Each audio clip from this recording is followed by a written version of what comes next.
कहानी की शुरुआत एक भयानक तूफान से जूझते हुए प्लेन से होती है, जहां हमारी मेन कैरेक्टर लिंडा अपने दोस्तों के साथ बिजनेस ट्रिप से लौट रही थी। सब कुछ ठीक चल रहा था कि तभी अचानक प्लेन जोर जोर से हिलने लगा और अगले ही पल उसमें एक जोरदार विस्फोट हो गया। जो लोग बिना सीट बेल्ट के खड़े थे वे बुरी तरह इधर उधर जा गिरे। इसके तुरंत बाद केबिन का हिस्सा प्रेशर के कारण फट गया और तेज हवा के झोंकों में कुछ लोग सीधे बाहर उड़ गए। इसी अफरा तफरी के बीच मैनेजर ने अपनी जान बचाने के लिए लिंडा का पैर कसकर पकड़ लिया। वहीं एक आदमी मदद के लिए बॉस की ओर बढ़ा, लेकिन बॉस ने उसे बेरहमी से बाहर की तरफ धकेल दिया। मगर गिरते वक्त उसने मैनेजर का पैर पकड़ लिया, जिससे उसका बैलेंस पूरी तरह बिगड़ गया और दोनों एक साथ प्लेन से बाहर गिर पड़े। लिंडा अभी इस सदमे से उबर भी नहीं पाई थी कि तभी उसे महसूस हुआ कि चारों तरफ अंधेरा छाने लगा है और प्लेन बेकाबू होकर सीधे समुद्र की तरफ गिर रहा है।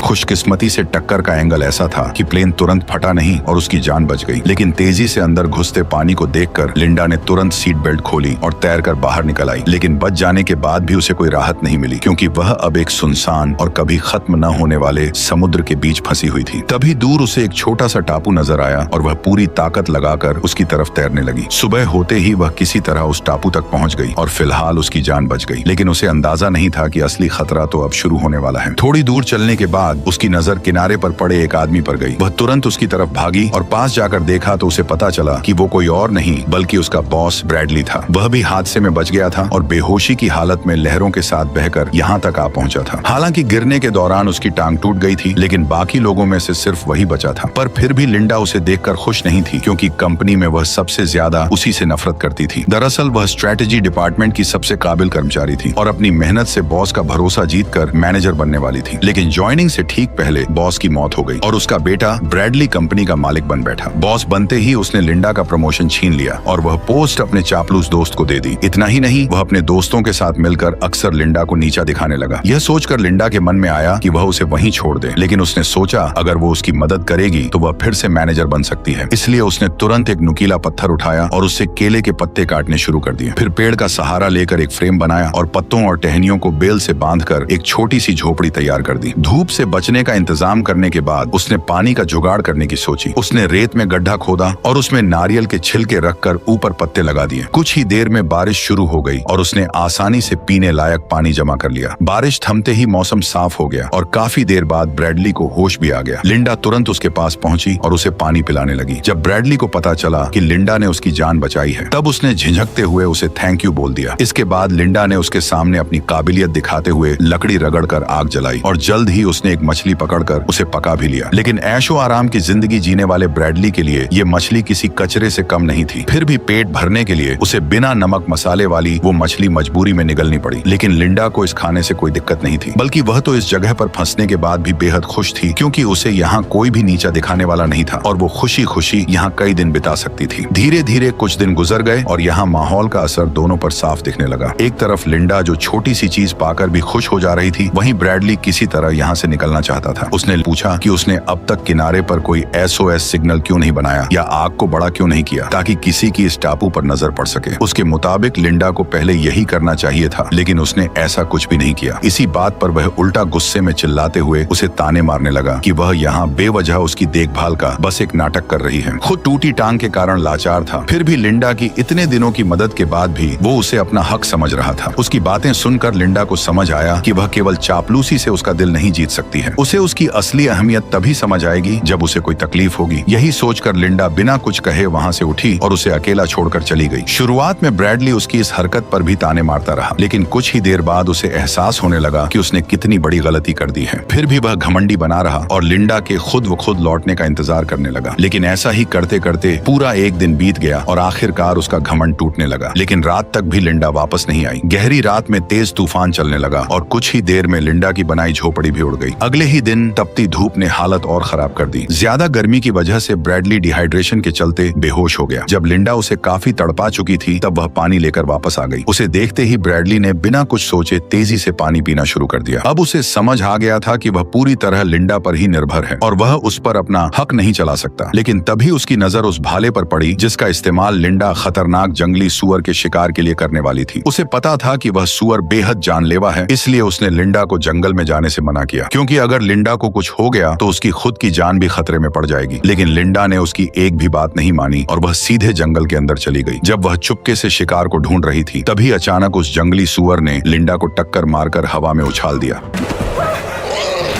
अच्छी बात यह रही कि गिरा हुआ पेड़ अचानक सूअर के सामने आ गया, जिससे वह सीधे हमला नहीं कर सका और लिंडा को तुरंत उठकर भागने का मौका मिल गया। लेकिन सूअर जैसे ही उसकी गंध पकड़कर पीछे दौड़ा, तब उसे रास्ते में सिर्फ फटे कपड़े ही मिले। सूअर कुछ समझ पाता उससे पहले ही लिंडा ने मौका देखकर भाला उसके शरीर में गहराई तक घुसा दिया। दर्द से पागल होकर सूअर ने भाले को मोड़कर तोड़ दिया और गुस्से में बेकाबू होकर दोबारा उस पर हमला करने दौड़ पड़ा। इसी खतरे के बीच लिंडा ने तुरंत लकड़ी के डंडे को सामने कर दिया।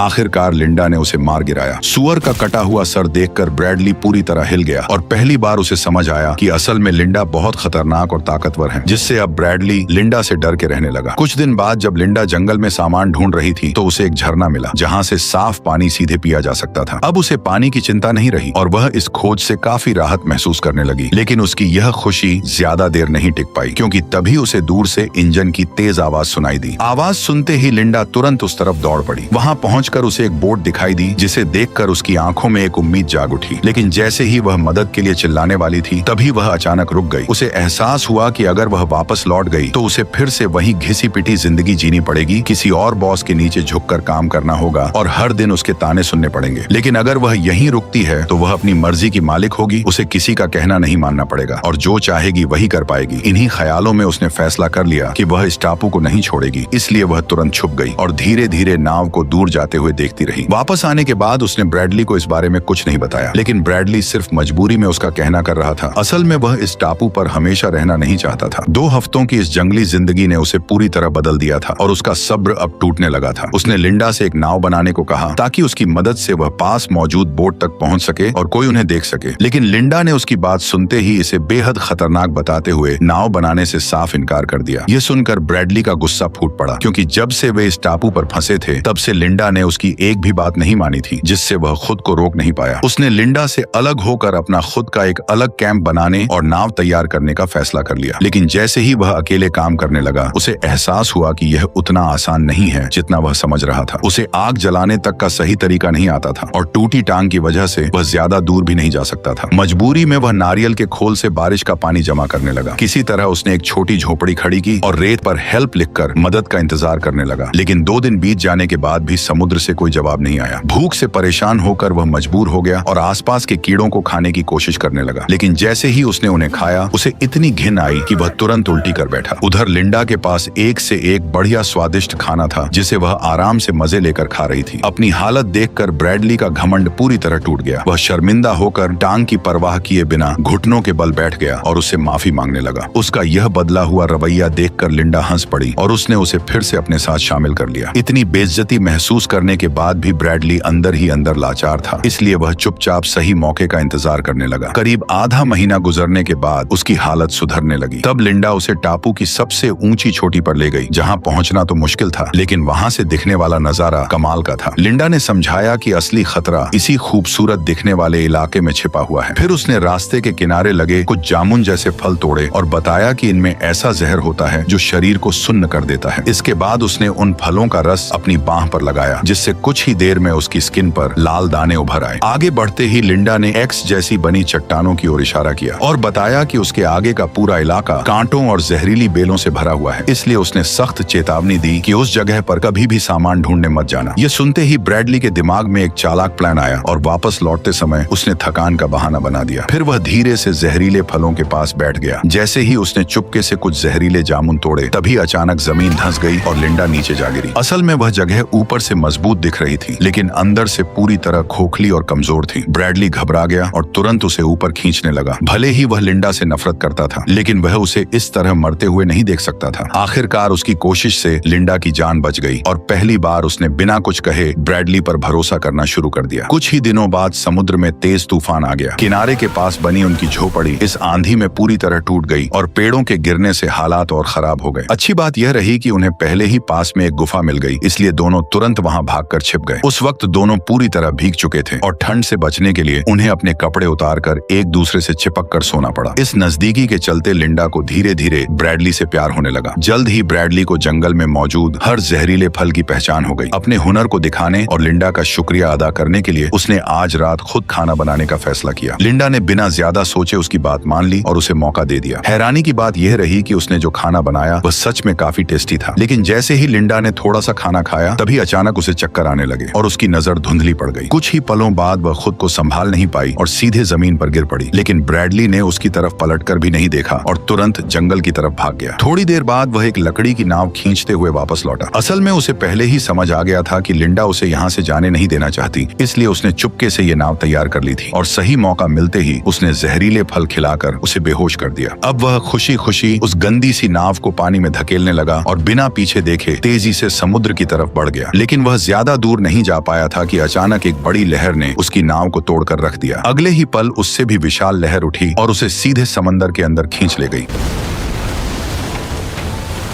खुशकिस्मती से वह ज्यादा दूर नहीं गया था, इसलिए होश में आते ही लिंडा ने तुरंत उसे किनारे खींचकर बचा लिया। होश में आते ही ब्रैडली घबराकर उससे माफी मांगने लगा, लेकिन लिंडा ने कुछ नहीं कहा और चुपचाप उसे पका हुआ केकड़ा थमा दिया। ब्रैडली ने बिना सोचे समझे उसे खा लिया, लेकिन कुछ ही देर में उसका मुंह अजीब तरीके से सुन्न पड़ गया। देखते ही देखते यह असर उसके पूरे शरीर में फैलने लगा और वह समझ नहीं पाया कि आखिर हो क्या रहा है। तभी लिंडा ने सच्चाई बताई कि यह ब्लू रिंग ऑक्टोपस का जहर है जो शरीर को सेकंडों में पैरालाइज कर देता है और इंसान चाहकर भी हिल नहीं पाता। असल में यह सब उसने ब्रैडली को सबक सिखाने के लिए किया था। इसके बाद उसने एक चाकू निकाला, उसे थोड़ा गर्म किया और तुरंत ब्रैडली की पैंट उतार दी। धीरे धीरे वह उसके पास आई और इशारों में उसे समझाने लगी कि वह अब क्या करने वाली है। यह देखकर ब्रैडली बुरी तरह घबरा गया। तभी अचानक लिंडा ने चाकू चलाया और अगले ही पल खून की पिचकारी चल गई, जिससे ब्रैडली का गला लाल हो गया। ये देखकर लिंडा मुस्कुराने लगी। फिर उसने वो चीज दिखाई जिसे उसने काटा था। दरअसल वह कोई इंसानी अंग नहीं बल्कि एक चूहा था। ये सब उसने सिर्फ ब्रैडली को डराने के लिए किया था, ताकि वह दोबारा ऐसी हरकत करने की हिम्मत न करे। उसकी चालाकी और हाथ में पकड़े चाकू ने ब्रैडली का सारा घमंड तोड़ दिया और वह बिना सावल जवाब किया उसका कहना मानने लगा। लेकिन यह कंट्रोल लिंडा ज्यादा देर तक एंजॉय नहीं कर पाई। एक दिन जब वह सामान ढूंढ रही थी तभी फिर से दूर से इंजन की आवाज सुनाई दी। इस बार सामने वाला भी उसे देख चुका था। जैसे जैसे नाव पास आई लिंडा ने देखा कि वह कोई और नहीं बल्कि ब्रैडली की मंगेतर जेनी थी। दरअसल रेस्क्यू टीम भले ही हार मान चुकी थी, लेकिन जेनी ने उम्मीद नहीं छोड़ी थी और लगातार उसी इलाके में ब्रैडली को ढूंढ रही थी और अब जाकर उसकी तलाश खत्म हो गई। लिंडा जबरन जेनी को देखकर मुस्कुराने लगी, जैसे वह उसे बेहद देखकर खुश हो। फिर मजबूरी में उसने जेनी को बता दिया कि ब्रैडली जिंदा है। लेकिन लिंडा अभी भी इस टापू को छोड़ना नहीं चाहती थी, जबकि जेनी को अब उन दोनों के जिंदा होने का सच पता चल चुका था। हालांकि यह बात सिर्फ जेनी और उसके साथ आए गाइड को ही पता थी। इसी वजह से लिंडा ने मन ही मन एक खतरनाक फैसला कर लिया। उसने झूठ बोला कि उसे एक छोटा रास्ता पता है और दोनों को उसी दिशा में ले जाने लगी। थोड़ी देर बाद वो उन्हें एक खतरनाक चट्टान के किनारे पर ले आई जहां वह खुद मरते मरते बची थी। फिर उसने जूते के फीते बांधने का बहाना बनाया और दोनों को आगे बढ़ने के लिए कह दिया। जैसे ही जेनी ने आगे कदम रखा जमीन अचानक धंस गई और वह सीधे नीचे गिरने लगी। दरअसल यह सब लिंडा का दोनों को मारने का प्लान था, लेकिन किस्मत से सिर्फ जेनी ही फंसी थी और गाइड अभी भी जिंदा था। उसी वक्त लिंडा अंदर ही अंदर सोच में डूब गई कि वह क्या करे और क्या न करे। कुछ समय बाद वह अकेली ही ब्रैडली के पास लौट आई और बाकी दोनों के साथ क्या हुआ ये जल्द ही पता चलने वाला था। चट्टान से लौटने के बाद लिंडा अंदर ही अंदर टूटती जा रही थी। उसे खुद पर यकीन नहीं हो रहा था कि उसने ये क्या कर दिया है। तभी ब्रैडली वहां आया और उसे जंगल चलकर खाना लाने को कहा, लेकिन लिंडा ने तबीयत का बहाना बनाकर साफ मना कर दिया। मौका मिलते ही ब्रैडली ने चाकू उठाया और बिना कुछ कहे जंगल की तरफ निकल गया। जंगल के अंदर पहुंचते ही उसने शिकार करने का फैसला किया और कुछ देर पीछा करने के बाद उसे एक छोटा जंगली सूअर नजर आया। वह धीरे धीरे उसके करीब पहुंचा, लेकिन अगले ही पल अचानक उसकी नजर जमीन पर गई। दरअसल जहां सूअर मिट्टी खोद रहा था वहीं से इंसान का एक हाथ बाहर निकला हुआ था। करीब जाकर देखते ही ब्रैडली के होश उड़ गए, क्योंकि वह हाथ उसकी अपनी मंगेतर का था। उसके हाथ में पहनी अंगूठी वही थी जो उसने सगाई के वक्त उसे पहनाई थी। ये सच सामने आते ही ब्रैडली का गुस्सा बेकाबू हो गया और वह तेजी से लिंडा की तरफ भागा। जैसे ही लिंडा ने उसे अपनी ओर आते देखा वह एक पल के लिए घबरा गई। ब्रैडली ने हाथ में अंगूठी दिखाते हुए पूछा कि तुमने ऐसा क्यों किया? अंगूठी देखते ही लिंडा सब समझ गई। उसने खुद को बचाने के लिए कहा कि यह सब एक हादसा था, लेकिन ब्रैडली को उसकी बात पर बिल्कुल भी यकीन नहीं हुआ। हालात बिगड़ते देख लिंडा ने धीरे से अपनी कमर की तरफ हाथ बढ़ाया, लेकिन ब्रैडली पहले ही वो चाकू चुरा चुका था। ये देखकर लिंडा घबरा गई और तुरंत जंगल की ओर भागने लगी। ब्रैडली भी उसके पीछे दौड़ पड़ा। जब लिंडा के पास बचने का कोई रास्ता नहीं बचा, तब उसने तुरंत एक नया प्लान बनाया। उसी वक्त ब्रैडली ने पेड़ के पीछे उसकी परछाई देख ली, लेकिन जैसे ही वो वहां पहुंचा, उसे सिर्फ उसके छोड़े हुए जूते ही मिले, जिसके फीते गायब थे, जिससे उसे कुछ गड़बड़ महसूस हुई। अचानक लिंडा पीछे से उस पर टूट पड़ी और फीते से उसका गला कसकर दबा दिया, जिससे ब्रैडली का सांस लेना मुश्किल हो गया। ब्रैडली ने पूरी ताकत से खुद को छुड़ाने की कोशिश की, लेकिन लिंडा ने पकड़ ढीली नहीं की। इस धक्का मुक्की में ब्रैडली के हाथ से चाकू छूटकर नीचे गिर गया। तभी आखिरी जोर लगाकर उसने लिंडा के बाल खींचे और उसे पलटकर जमीन पर गिरा दिया। इसके बाद वह उसके ऊपर चढ़ गया और उसका चेहरा कीचड़ में दबाकर उसे खत्म करने की कोशिश करने लगा। तभी मौका मिलते ही लिंडा ने चाकू उठा लिया।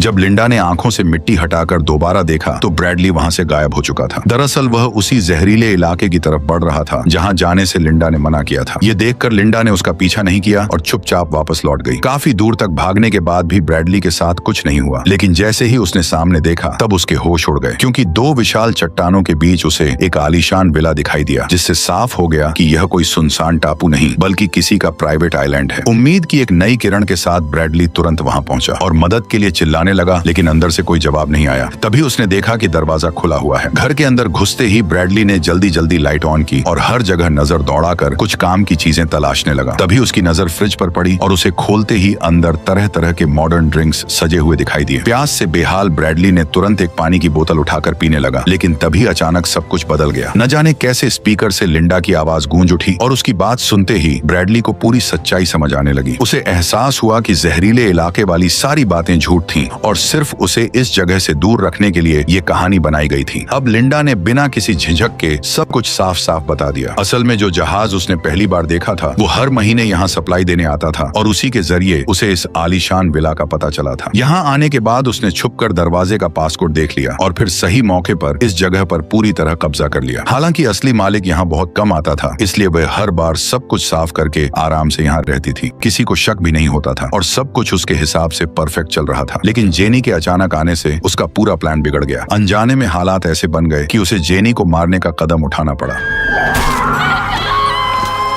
उसकी ये सच्चाई सुनकर ब्रैडली के रोंगटे खड़े हो गए। अंधेरे में इधर उधर टटोलने पर भी उसे कंट्रोल रूम नहीं मिला। तभी अचानक हालात पलट गए, क्योंकि लिंडा खुद उसे ढूंढते हुए वहां पहुंच गई। दरअसल उसने पहले ही इस विला के अंदर से एक शिकार वाली बंदूक हासिल कर ली थी। ब्रैडली ने जैसे ही उसे देखा, तो वो तुरंत घुटनों पर गिर गया और अपनी जान की भीख मांगने लगा। उसने कहा कि वह अब भागेगा नहीं, बल्कि यहीं रहकर उसी के साथ जिंदगी बिताएगा। इतना ही नहीं, उसने ये भी कहा कि इस दौरान वह सच में उससे प्यार करने लगा है। लिंडा को यकीन दिलाने के लिए वह दोनों के बीच बिताए खूबसूरत पलों की बातें करने लगा। उसकी बातें सुनकर लिंडा को कुछ गड़बड़ लगी। तभी उसकी नजर पीछे रखे बैल के सिर पर गई, जहां से एक सींग गायब था, और फिर